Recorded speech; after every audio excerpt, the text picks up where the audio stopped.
How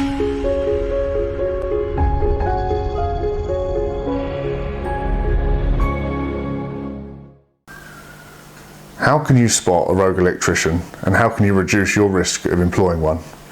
I'm Matt from Red Top Electrical, and I'm going to be going through a few ways that you can reduce the risk of employing a rogue electrician to work on your property. Having someone start work on your property is a daunting task, really, especially if you've never had them work for you before. So a few things that you can do to make sure that they're not going to be a rogue electrician is things like ask for recommendations.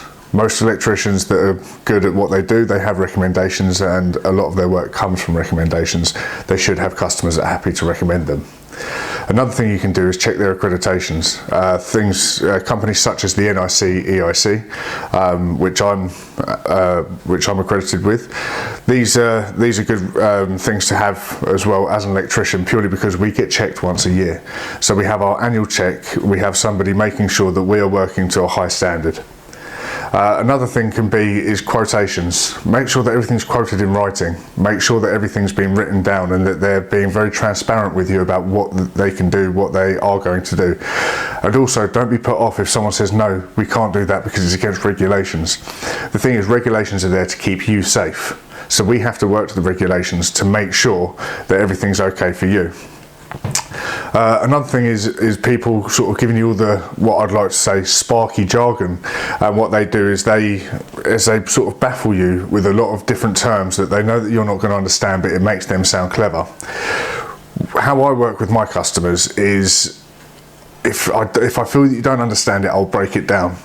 End of the day, transparency is a massive thing when you're working in somebody's property and working on their pride and joy. Job specifics is also a very good thing.